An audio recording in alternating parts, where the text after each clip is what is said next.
इनके पिता की हत्या कैसे होती है अगर इनके घर में बंदूक होता? कि गोली मारने के बाद चंदेश्वर चौधरी जी को अस्पताल नहीं ले जाता, गाड़ी में लाद करके और वो भागता है उत्तर प्रदेश की तरफ। इतना पुलिस के आंखों में शर्म नहीं था कि जिसके पिता की हत्या हुई हो उसको ले जा करके शाम से रात को 1 बजे तक थाने पर बैठाए रखा। इस परिवार को धमका रही है कि आज न कल तो हम ही तुम्हारा सहारा होंगे। और आज अभी ये डीजीपी से भी मिले हैं, मिलकर अपनी बात को रखे हैं। और जिनकी हत्या हो गई उनके घर में आग दे दिया। जाने के बाद या उनको बोतल में बंद करने के बाद भारतीय जनता पार्टी की नई सरकार बनी। सम्राट चौधरी जी की सरकार है, माननीय मुख्यमंत्री अभी सम्राट चौधरी। उम्मीद है, भरोसा भी है कि आगे आने वाले समय में ये सरकार बड़ी मजबूती से काम करेगी। लेकिन इधर के दिनों में, हाल के दिनों में जो बिहार के अंदर लगातार जो घटनाएं हो रही हैं, हमारे बहुजन समाज के ऊपर लगातार हमलाएं हो रही है, लगातार हत्याएं हो रही हैं। और उन हत्याओं में कहीं भी बिहार पुलिस न्याय संगत कार्रवाई नहीं कर पा रही। बड़ा आश्चर्य होता है, जितना भरोसा था उस भरोसा को हम लोग तार तार होते हुए देख रहे हैं। कि आखिर इस बहुजन समाज को कब न्याय मिलेगा बिहार के अंदर? कैसे न्याय मिलेगा? जब हम तो स्पष्ट रूप से कहना चाहते हैं कि इसी बिहार के अंदर भरत तिवारी जी की हत्या होती है,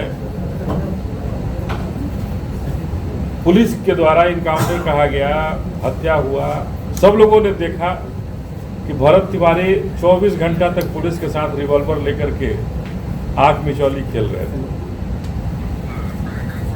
लेकिन भरत तिवारी की हत्या हुई या इनकाउंटर हुआ, हम लोग इसमें नहीं जाना चाहते, लेकिन पूरा प्रशासन बाद में उनके साथ खड़ा हुआ, उनके घर में नौकरी भी मिली। बिहार की सरकार ने पैसा भी देने का घोषणा की। लेकिन जब हमारे बहुजन समाज के साथ जब हत्याएं हो रही है, मारा जा रहा है, पीटा जा रहा है, उन्हें कहीं न बिहार की सरकार कहीं नौकरी देने की घोषणा करती है, न पैसा देने की घोषणा करती है, और न न्याय की उम्मीद, न्याय की संभावना जताती। जहां भी कहीं बहुजन समाज के लोगों की हत्या हो रही है, वहां इनकाउंटर केस होने का एक सिस्टम चला कि फर्जी केस मुकदमा कर दो उन परिवारों के ऊपर, और उसी में केस कंप्रोमाइज करने का सिस्टम चला। ये बंधुआ मजदूरी करते थे, मजदूरी का काम करते थे, और लगभग 5-6 साल से वहाँ काम करते थे। और उस 5-6 साल के काम के दौरान लगभग 50-60 हज़ार रुपया बकाया था। और वो हमारे अभिभावक चंदेश्वर चौधरी जी को नहीं दे रहे थे, अजीत तिवारी जी, जिनके यहाँ वो काम करते थे। और अजीत तिवारी जी के घर के बगल में अरुण तिवारी के यहाँ, इनके यहाँ काम छोड़ करके घर के बगल में अरुण तिवारी के यहाँ चंदेश्वर चौधरी जी काम शुरू कर दिए।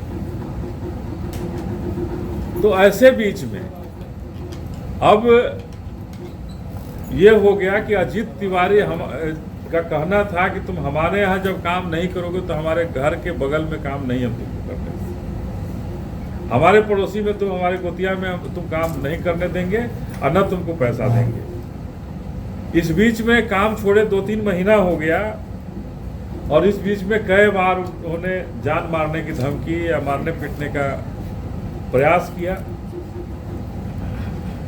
विगत 4 तारीख को शाम में इनके मोबाइल पर, जो चंदेश्वर चौधरी जी के बेटे हैं, इनके मोबाइल पर शाम को 5 साढ़े 5 बजे फोन आता है कि अपने बाबूजी को भेज देना, सुबह में अपना आकर के पैसा ले जाएंगे। सुबह में पैसा ले जाना, भेज देना। सुबह में वो पैसा के लिए जाते हैं। उनके बेटा अजीत तिवारी के बेटा चिंगारी तिवारी कोई हैं, जो जाते ही गेट पर से इनको खींचकर अंदर करते हैं और ताबड़तोड़ वहीं पे एक गोली चलाते हैं, जो उनके सीना पर सीधा गोली लगती है। और एक और है, कुछ नाम होगा, केदार चौधरी। यही केदार चौधरी हैं जो साथ में लेकर गए थे, चंदेश्वर चौधरी जी को मोटरसाइकिल से साथ लेकर के गए थे। और इन्हीं के सामने चंदेश्वर चौधरी जी की हत्या कर दी जाती है, छाती पर गोली मार कर। और ये जब बचाने का प्रयास करते हैं तो इन पर भी गोली चलती है। फिर किसी तरह से ये भाग करके अपनी जान बचाते हैं और इन पर जो गोली चली थी वहां एक कुत्ता को गोली वो लगती और वो कुत्ता भी अभी घायल है। पुलिस उसकी इलाज करा रही है। आश्चर्य होता है, प्रशासन तुरंत नहीं पहुंच पाई। और अजीत तिवारी इतना बड़ा माफिया था कि अजीत तिवारी और इतना बड़ा साहसी था वो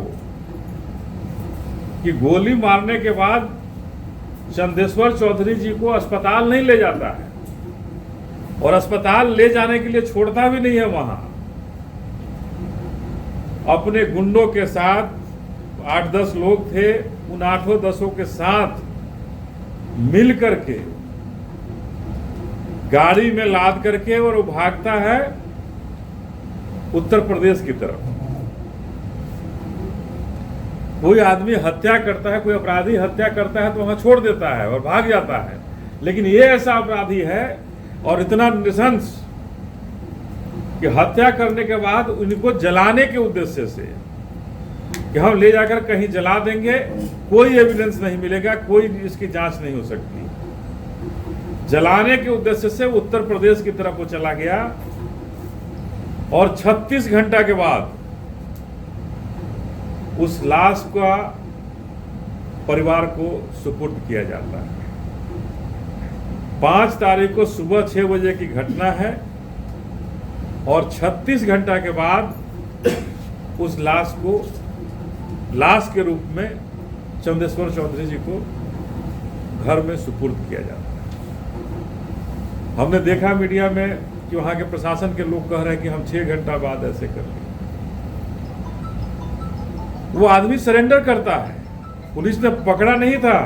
अजीत तिवारी को सरेंडर हुआ, अजीत तिवारी वहां सरेंडर किया गया और सरेंडर करने के बाद पुलिस उसको लाती है।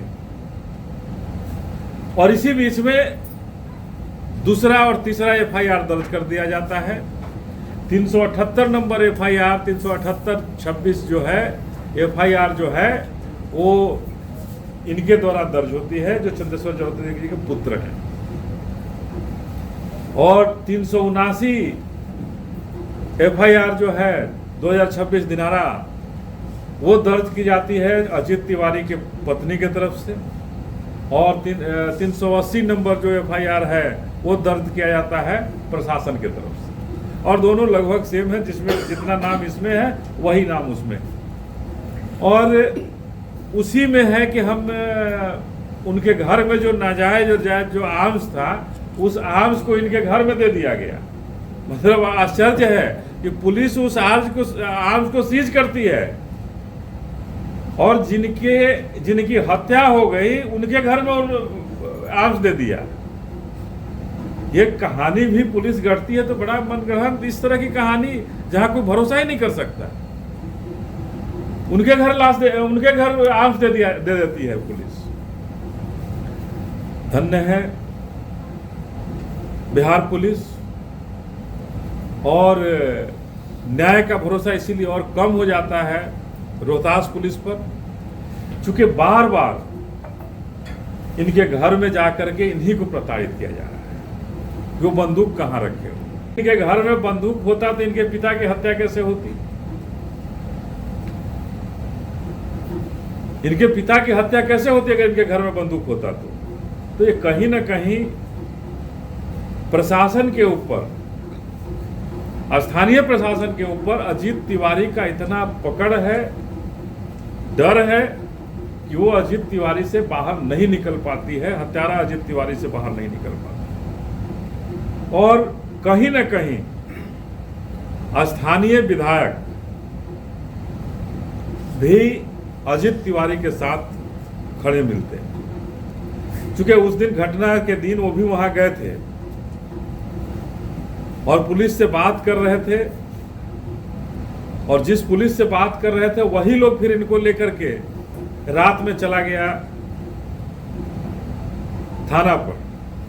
इनके पिता की हत्या होती है और इतना पुलिस के आंखों में शर्म नहीं था कि जिसके पिता की हत्या हुई हो उसको ले जाकर के शाम से रात को 1 बजे तक थाने पर बैठाए रखा और सादे कागज पर हस्ताक्षर लेकर के इनको वापस भेज दिया। जब तक सादे कागज पर साइन कराया गया था तब तक चंदेश्वर चौधरी जी को हम लोग खोज नहीं पाए थे, वो नहीं मिल पाए थे। और उसके पहले इनसे साइन लेकर के उन्होंने रख लिया और बाद में उसी सादे कागज पर सिग्नेचर को एफआईआर के रूप में उन्होंने अपने से लिखने का काम। तो सीधा आरोप है कि ऐसे संवेदनशील मामले में पुलिस को बड़ी बारीकी से जांच परख करके आगे बढ़नी चाहिए थी। जहां ऐसा लगता है कि वो अपराधी के चंगुल में वहां की पुलिस फंसी हुई है और वो स्थानीय पुलिस अपराधी के चंगुल में फंसी होने के कारण जो हमारा परिवार चंदेश्वर चौधरी जी का है, जो मृतक हैं, जिनकी हत्या हुई है, उस हत्यारे के साथ वो खड़ी नहीं हो पा रही है। न्याय दिलाने के लिए तनिक भी प्रयास नहीं कर रही है, उल्टे इस परिवार को धमका रही है कि आज न कल तो हम ही तुम्हारा सहारा होंगे, तुमको और कोई सहारा नहीं दे सकता। बिहार पुलिस और आज अभी ये डीजीपी से भी मिले हैं, मिलकर अपनी बात को रखे हैं और वहाँ पे भरोसा जरूर दिए हैं। हम लोगों को भरोसा भी है कि हमारे साथ न्याय होगा और जो अन्याय हमारे साथ कर रहे हैं उनके खिलाफ सख्त से सख्त कार्रवाई डीजीपी साहब के माध्यम से, पुलिस मुख्यालय के माध्यम से यहाँ से सख्त कार्रवाई होगी। और चंदेश्वर चौधरी जी नहीं रहे, लेकिन हम सबों को न्याय मिलेगा। और जो प्रशासनिक दबाव दिया जा रहा है, चाहे वो स्थानीय विधायक का हो या स्थानीय प्रशासन के रूप में, वो उस दबाव को निश्चित रूप से पुलिस मुख्यालय उस पर कार्रवाई करने का काम करेगी। अब विशेष रूप से जो इनके साथ जो वहां की घटना हो रही है, कौन दबाव दे रहा है, कैसे डरा